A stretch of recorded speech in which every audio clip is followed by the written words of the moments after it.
See this. So getting into a little trouble in school. When would be the first time you wind up getting locked up, and for what? If you can tell us.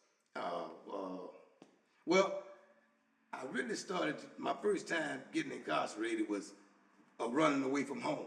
Because like I said, I'm born and raised in Port Acres. And my grandmother and grandfather on my mother's side was still there. And and we were here in Port Arthur. And homesick, I guess, and I'd take out, and I'd go through Alvesta and through Port Acres and I'm back at home. And then, my mom and daddy would come, they'd get me, they'd bring me back to Port Arthur. And that lasts for a week or two, and then I'm back, trying to get back in Port Acres. And so eventually the authorities got involved, and they started giving me truancy here and truancy there. I ended up in juvenile facility for runaway. That was Come my on. first interaction with law enforcement.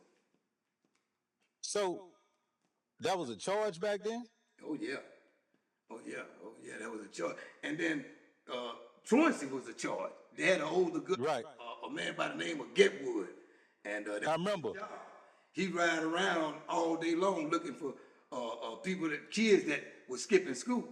And if he, Right. yeah, if he run up on you, he gonna put you in that car and take you to the schoolhouse. Then they figure out what they want to do with you. And 9 out of 10 times, if you did it multiple times, and he had to get behind you multiple times, then you would end up in juvenile facility.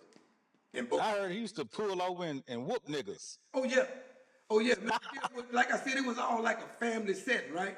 And Yeah. he knew most of our he whooped most of my parents. Damn. Yeah, he was that much older than me and my parents. Right. And so he was like a grandfather's figure.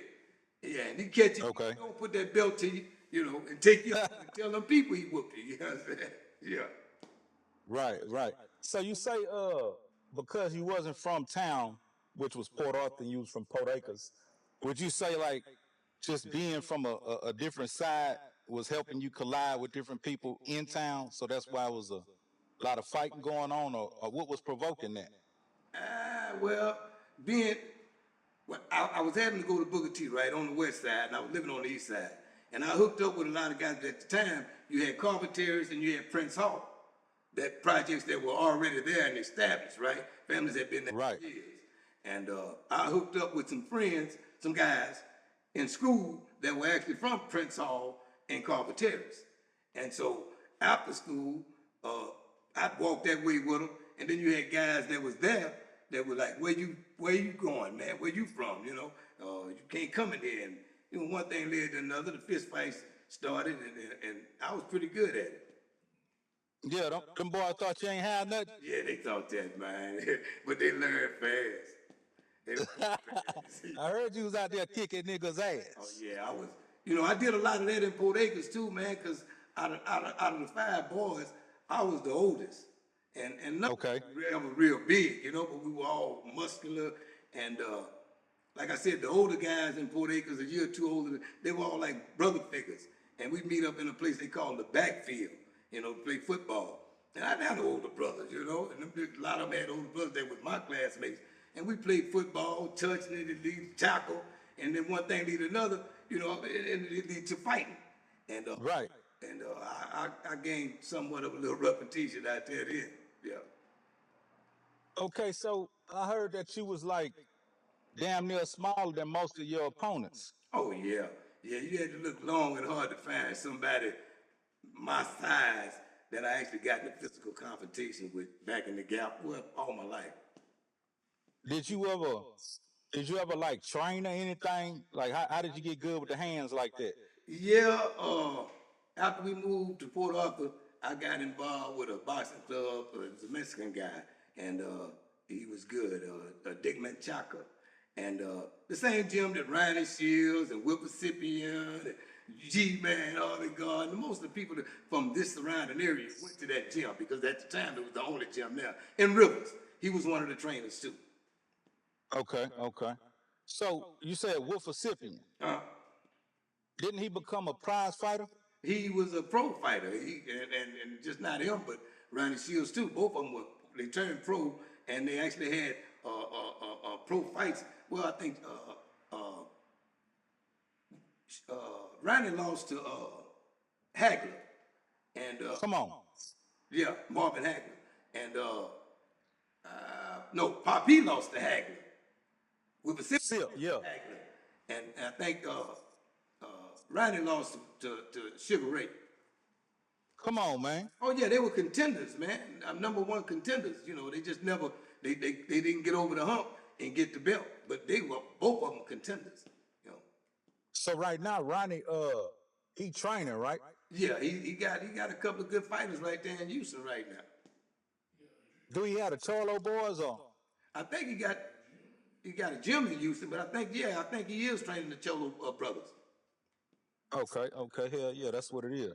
So you wind up catching some cases early on, like by what age? Uh, I think my first actual case, I was about 13, and it was really crazy because I really wasn't guilty at the time, but I didn't find this out till years later. But I was in so much mischief fighting in the neighborhood until there was a place, it was a hardware store right on Blue Bonnet, and it got broken into. Fred Miller's was the name of it. Yeah. And some kids broke into it. That's when the English races first became popular, first came out. And they broke into it and they stole some of the English races. And to cover that up, they set it afire, the back part of it. Damn. Keep the bikes from being missed. And some kind of way I got hooked up in that.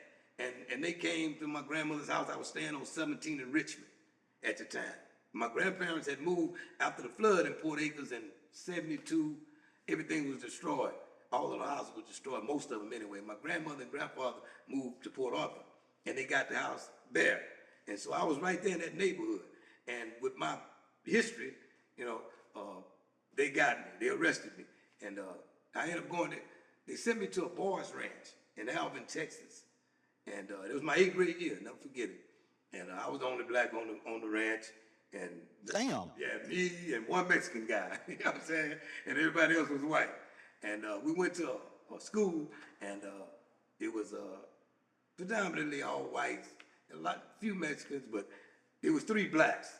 Me, a female by the name of Sheila Goodwin, and another guy by the name of Tommy White. The only 3 blacks at the school. And so that was my first encounter with being incarcerated.